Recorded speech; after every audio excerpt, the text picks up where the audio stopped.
깊은 새벽, 안개가 자욱하게 내려앉은 설악산의 어느 이름 모를 계곡을 떠올려 봅니다. 사방은 고요하고 오직 차가운 공기만이 살결을 새우칩니다. 그곳에는 아주 작은 물줄기 하나가 바다를 향해 길을 떠나고 있습니다. 한참을 흐르던 물줄기는 갑자기 앞을 가로막는 거대한 바위와 마주합니다. 수백 년을 그 자리에 버티고 서 있었을 법한 날카롭고 단단한 바위입니다. 하지만 물은 당황하지 않습니다. 바위를 밀어내려고 애쓰지도 바위의 단단함을 원망하며 멈춰 서지도 않습니다. 그저 잠시 숨을 고르듯 바위 앞에 머물다가 바위가 허락한 곡선을 따라 유연하게 몸을 비틀어 돌아나갑니다. 물은 그저 흐를 뿐입니다. 바위는 물을 막았다고 생각하겠지만 물은 오히려 바위 덕분에 새로운 길을 발견하고 더 넓은 세상으로 나아갑니다. 우리의 삶도 이와 다르지 않습니다. 우리 앞을 가로막는 고난과 역경이라는 바위 앞에서 우리는 얼마나 자주 부딪히고 깨지며 스스로를 상처 입히고 있나요? 여러분은 지금 그 바위와 처절하게 싸우고 있습니까? 아니면 물처럼 유연하게 흐르고 있습니까?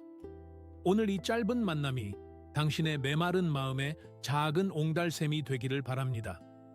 영상 아래에 있는 좋아요와 구독 버튼을 눌러주시면 이 지혜의 정원을 함께 가꾸어 나가는 큰 힘이 됩니다. 그리고 오늘 당신은 어디에서 이 낮은 목소리에 귀를 기울이고 계신가요? 차가운 도심의 사무실인지 아니면 따뜻한 이불 속인지 댓글로 남겨주세요.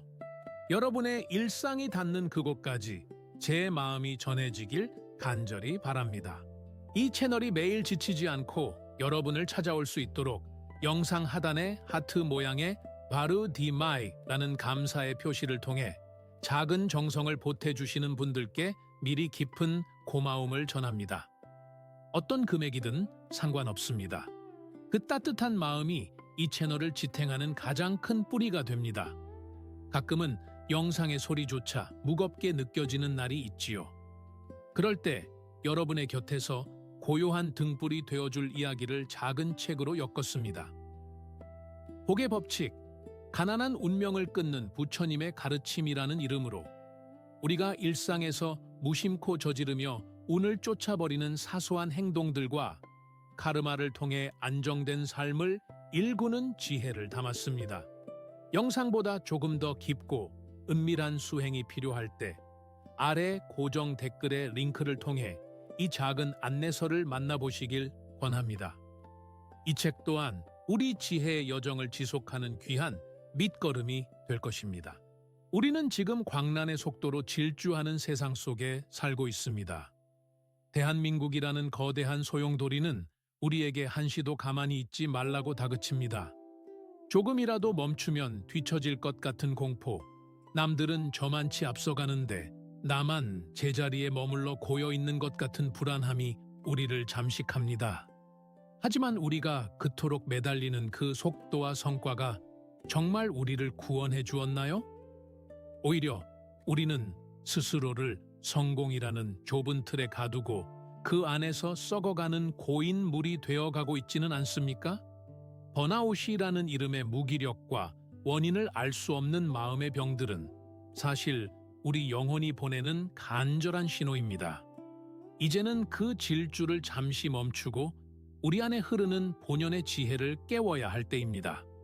그 첫 번째 지혜는 바로 재행무상, 즉 모든 것은 변한다는 사실을 뼈저리게 받아들이는 것입니다.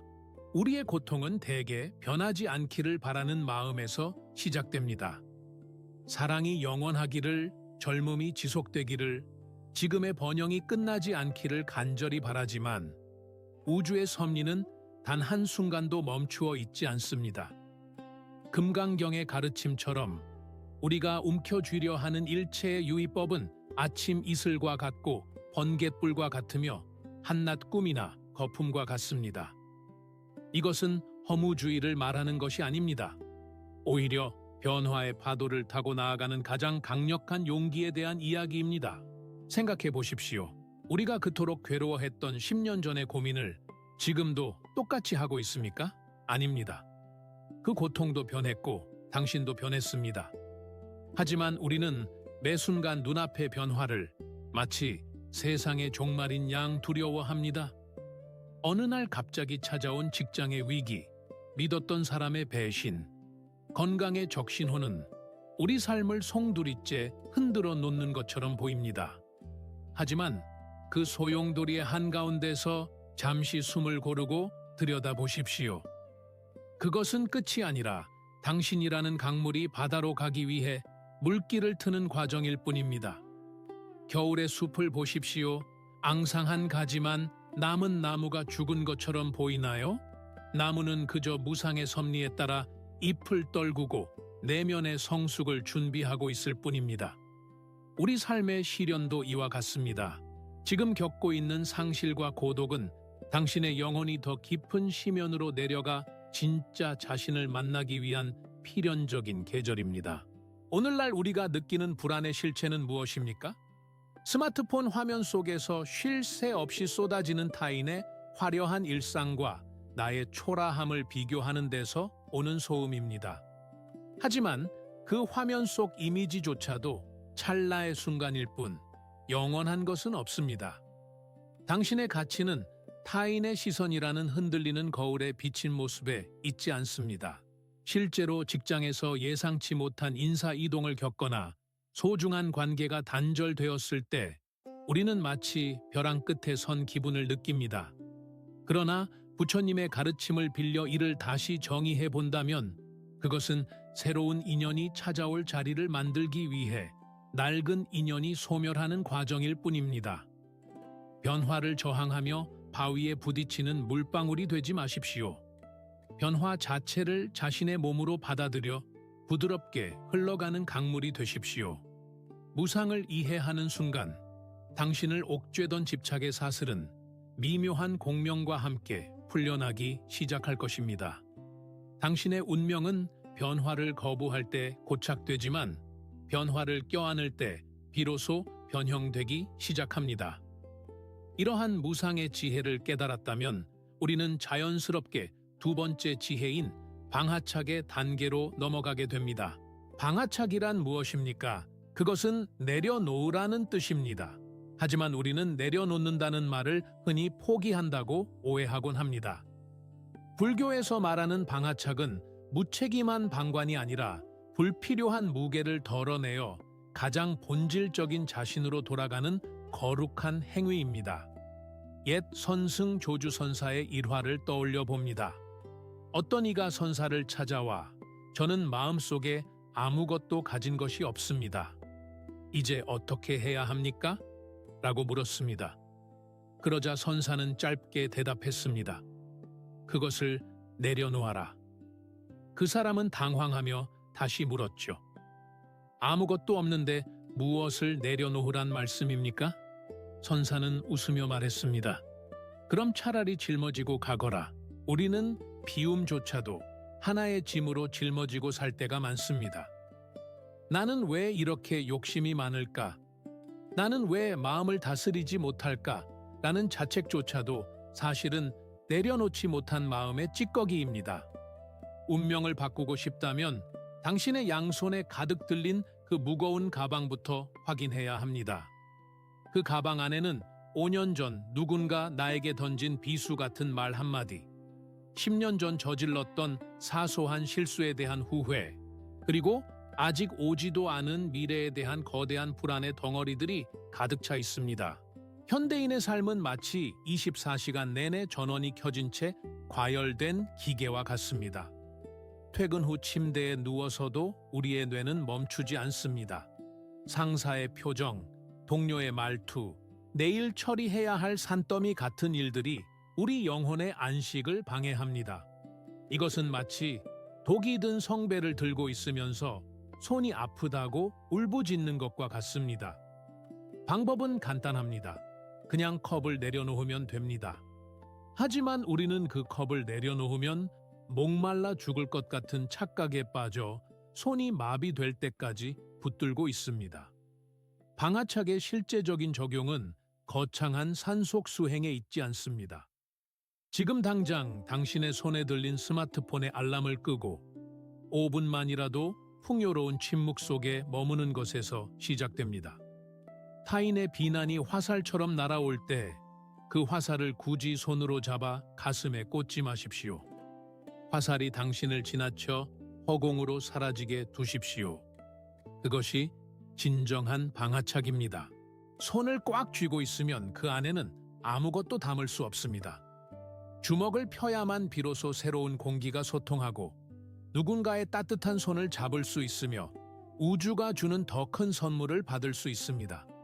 당신이 짊어진 그 무거운 자아라는 짐을 내려놓을 때 당신이라는 비에는 비로소 인생이라는 바다를 향해 가볍게 닻을 올릴 수 있습니다. 소멸해가는 과거에 매달리지 마십시오. 비워진 그 자리에 비로소 새로운 운명의 싹이 돋아날 것입니다. 침묵의 심연 속으로 당신의 근심을 던져버리십시오. 그곳에서 당신의 영혼은 비로소 진정한 휴식과 성숙을 경험하게 될 것입니다. 이 흐름 속에서 당신은 이미 조금씩 변하고 있습니다.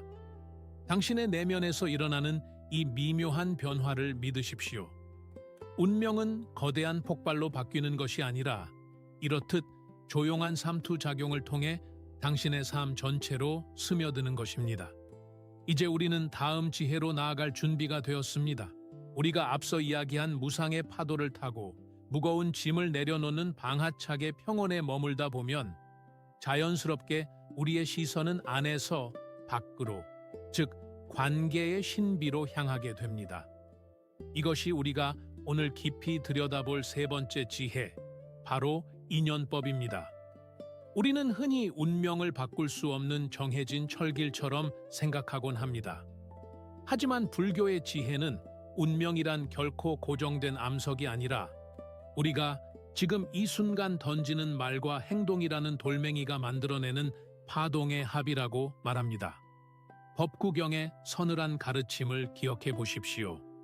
악한 일은 자신에게서 생겨나 결국 자신을 망치나니 마치 금강석이 보석을 깎는 것과 같다고 했습니다.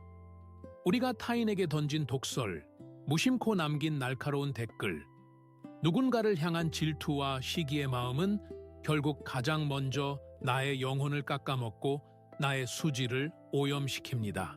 광란의 소음이 가득한 디지털 세상 속에서 우리는 너무나 쉽게 이 인연의 무거움을 잊고 삽니다. 익명의 그늘에 숨어 쏟아내는 말들은 허공으로 사라지는 것 같지만 사실 그것은 부메랑이 되어 우리의 운명이라는 밭에 나쁜 씨앗으로 심어집니다. 비좁은 엘리베이터 안에서 마주친 이웃에게 건네는 인색한 표정, 식당에서 마주한 이에게 보낸 무례한 태도는 미묘한 진동이 되어 당신의 삶 전체에 공명합니다. 독이 든 물에는 결코 아름다운 연꽃이 피어날 수 없듯이 부정적인 에너지로 가득 찬 마음에는 행운이라는 물고기가 찾아오지 않습니다. 한번 상상해 보십시오. 당신의 마음은 커다란 호수입니다. 누군가 당신의 호수에 오물을 던졌을 때 당신도 똑같이 오물을 던져 응수한다면 호수는 순식간에 악취가 진동하는 심연으로 변할 것입니다. 하지만 당신이 스스로를 맑게 정화하는 옹달샘이 되기로 선택한다면 어떤 오물도 결국 바닥으로 가라앉고 호수는 다시 푸른 하늘을 비추게 됩니다. 운명을 바꾼다는 것은 대단한 기적을 일으키는 것이 아닙니다. 오늘 만나는 사람에게 건네는 따뜻한 말 한마디, 누군가의 실수를 너그럽게 넘겨주는 미묘한 배려, 그리고 나를 힘들게 하는 이들을 향해 마음속으로 빌어주는 작은 평온. 이 사소한 행위들이 삼투작용처럼 당신의 카르마를 변형시키고 가난하고 고단했던 운명의 물길을 풍요로운 방향으로 돌려놓는 것입니다. 우리는 모두 보이지 않는 거미줄처럼 서로 연결되어 있습니다. 당신이 오늘 누군가에게 베푼 작은 친절은 소용돌이치며 돌아다니다가 당신이 가장 절망적인 순간에 생각지도 못한 귀인 귀렌의 모습으로 나타날 것입니다. 이것이 바로 인연의 신비이며 우리가 스스로를 정화해야 하는 진정한 이유입니다. 타인을 위해서가 아닙니다. 바로 나의 운명을 맑게 흐르게 하기 위함입니다. 성숙한 영혼은 보이지 않는 인연의 끈을 소중히 여기며 매 순간 자신의 행동이 우주에 어떤 파장을 남길지 깊이 숙고합니다. 이렇게 인연의 소중함을 깨닫고 나면 우리는 비로소 어디에 있든 당당한 주인이 될 수 있는 네 번째 지혜, 수처작주의 경지에 다다르게 됩니다. 현대인의 가장 큰 비극은 자신이 있는 곳을 끊임없이 부정하는 데 있습니다. 이 직장만 아니었다면, 이 가족만 아니었다면, 돈만 조금 더 많았더라면 이라며 우리는 늘 지금 여기가 아닌 다른 어딘가에 행복이 있을 것이라 믿으며 방황합니다. 하지만 임재선사는 우리에게 벼락 같은 죽비를 내리칩니다. 수처작주 입척해진 수이추추어 주리추제첸 즉 머무는 곳마다 주인이 된다면 당신이 서 있는 그 자리가 바로 진리의 자리라는 것입니다. 매일 아침 우리는 잿빛 소음이 가득한 지하철에 몸을 싣습니다. 사람들의 땀 냄새, 피곤해 절은 표정들, 스마트폰만 들여다보는 무표정한 얼굴들 사이에서 우리는 마치 거대한 기계의 부속품이 된 것 같은 소멸의 공포를 느낍니다. 하지만 바로 그 순간 당신은 선택할 수 있습니다. 환경에 휩쓸려 짜증과 피로의 노예가 될 것인지 아니면 그 소란스러운 지하철 칸을 당신만의 고요한 명상센터로 변형시킬 것인지 말입니다. 수처작주의 지혜는 상황을 바꾸는 것이 아니라 상황을 바라보는 당신의 위치를 바꾸는 것입니다. 반복되는 지루한 가사 노동, 산더미처럼 쌓인 서류 뭉치, 끝이 보이지 않는 육아의 고단함 속에서도 당신이 마음의 닻을 깊이 내리고 그 순간의 주인이 된다면 그 모든 행위는 신성한 수행으로 승화됩니다. 설거지를 할 때 그릇에 닿는 물의 감촉에 집중하고 길을 걸을 때 발바닥이 지면에 닿는 느낌을 온전히 알아차리는 것. 이것이 바로 지금 이 순간이라는 유일한 현실을 붙잡는 주인의 태도입니다. 우리의 운명은 늘 외부의 환경에 휘둘려 왔습니다. 경기가 안 좋아서, 상사가 괴롭혀서, 날씨가 우울해서 우리는 불행했습니다. 하지만 수처작주의 정신을 가진 사람은 환경이라는 파도에 휩쓸리지 않고 그 파도 위에서 서핑을 즐기는 서퍼와 같습니다.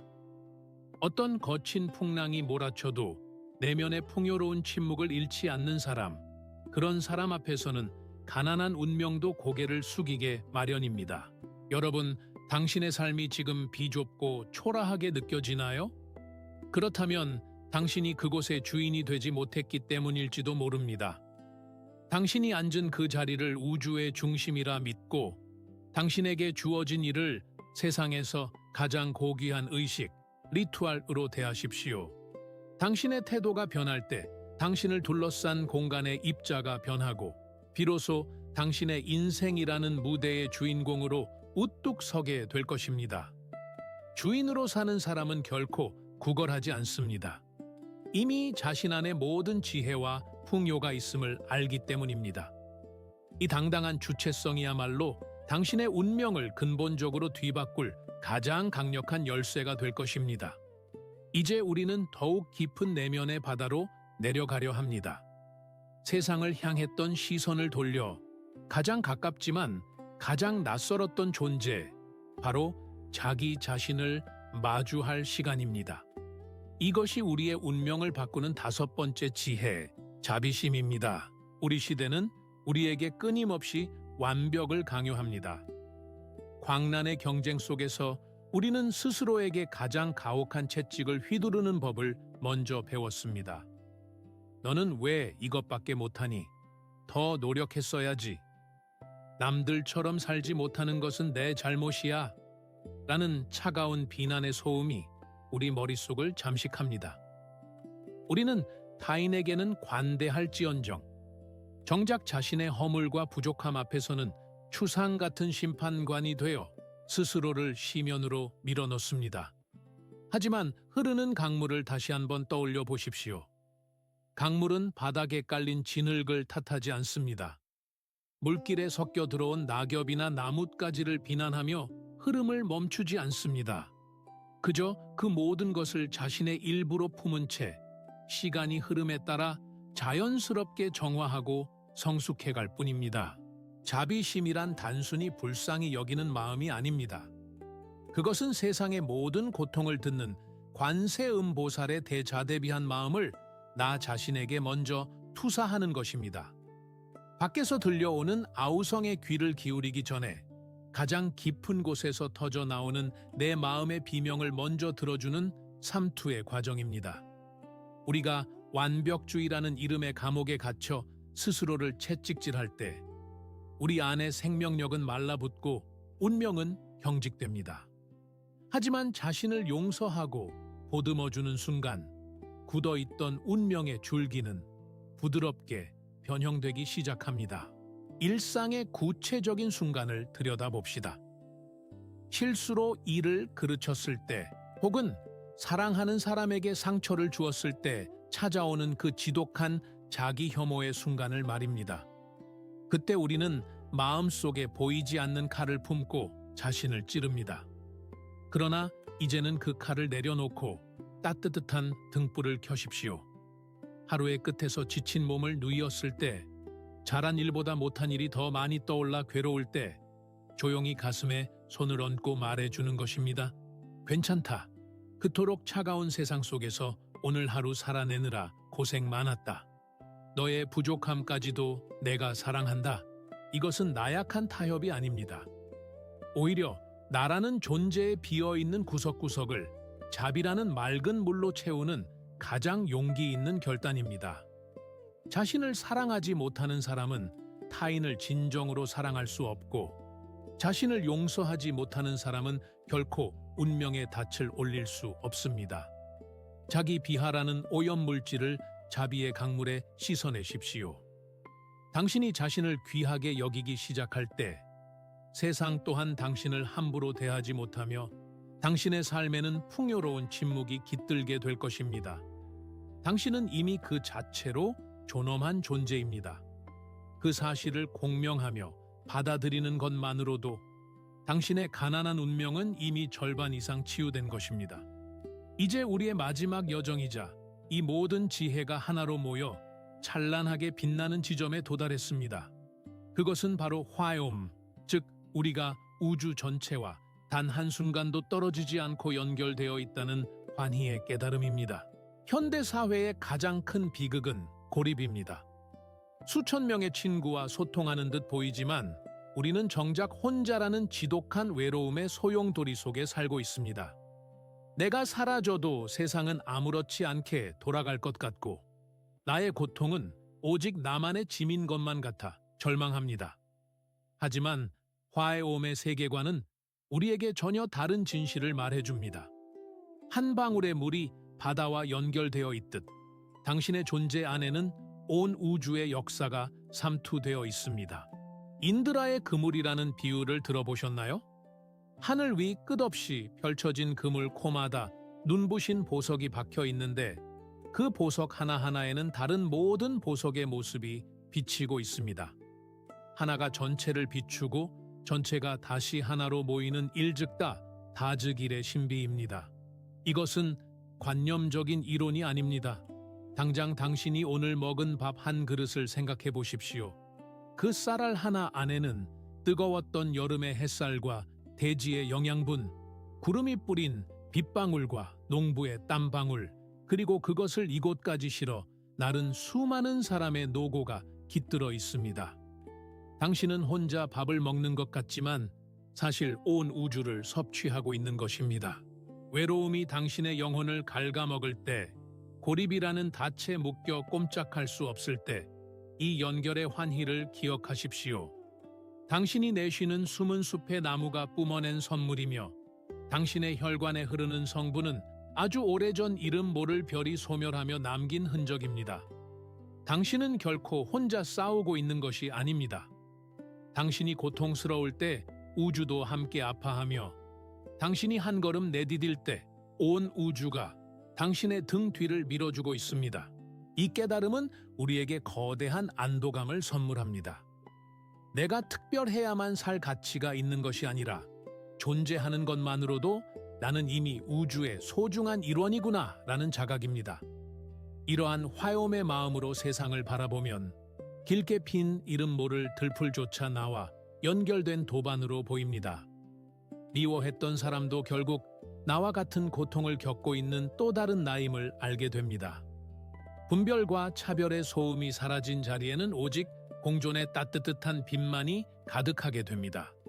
운명을 바꾼다는 것은 결국 이 거대한 연결망 속에서 나의 위치를 다시 확인하는 것입니다. 내가 우주의 일부임을 인정할 때 우주의 풍요로움은 자연스럽게 당신의 삶으로 흘러들어옵니다. 이제 긴 여정을 마치며 우리는 다시 처음의 계곡으로 돌아옵니다. 영상의 시작에서 보았던 그 작은 물줄기를 기억하시나요? 바위에 부딪히고 굽이치며 때로는 웅덩이에 갇히기도 했던 그 물은 이제 거대하고 푸른 바다에 도착했습니다. 바다는 더 이상 바위와 싸우지 않습니다. 바다는 더 이상 흐름을 걱정하지 않습니다. 그저 존재함으로 모든 것을 품고 모든 것을 정화합니다. 운명을 바꾼다는 것은 세상을 내 입맛에 맞게 뜯어 고치는 마술이 아닙니다. 어떤 폭풍우가 몰아쳐도 어떤 가뭄이 찾아와도 유연하게 흐를 수 있는 물의 본성을 회복하는 성숙의 과정입니다. 당신이라는 강물은 지금 어디쯤 흐르고 있나요? 혹시 거친 돌에 걸려 멈춰 서 있지는 않습니까? 괜찮습니다. 잠시 쉬어가도 좋습니다. 하지만 잊지 마십시오. 당신의 내면에는 이미 바다를 향해 나아가는 거대한 지혜가 쉼없이 흐르고 있습니다. 무상을 받아들이고 짐을 내려놓으며 인연을 소중히 여기고 스스로 주인이 되어 자비의 마음으로 연결될 때 당신의 가난하고 고단했던 운명은 이미 찬란한 부처의 길로 변모해 있을 것입니다. 이제 고요히 눈을 감고 내면에서 차오르는 풍요로운 침묵에 귀를 기울여 보십시오. 당신은 이미 충분합니다. 당신은 이미 흐르고 있습니다. 당신은 이미 바다입니다.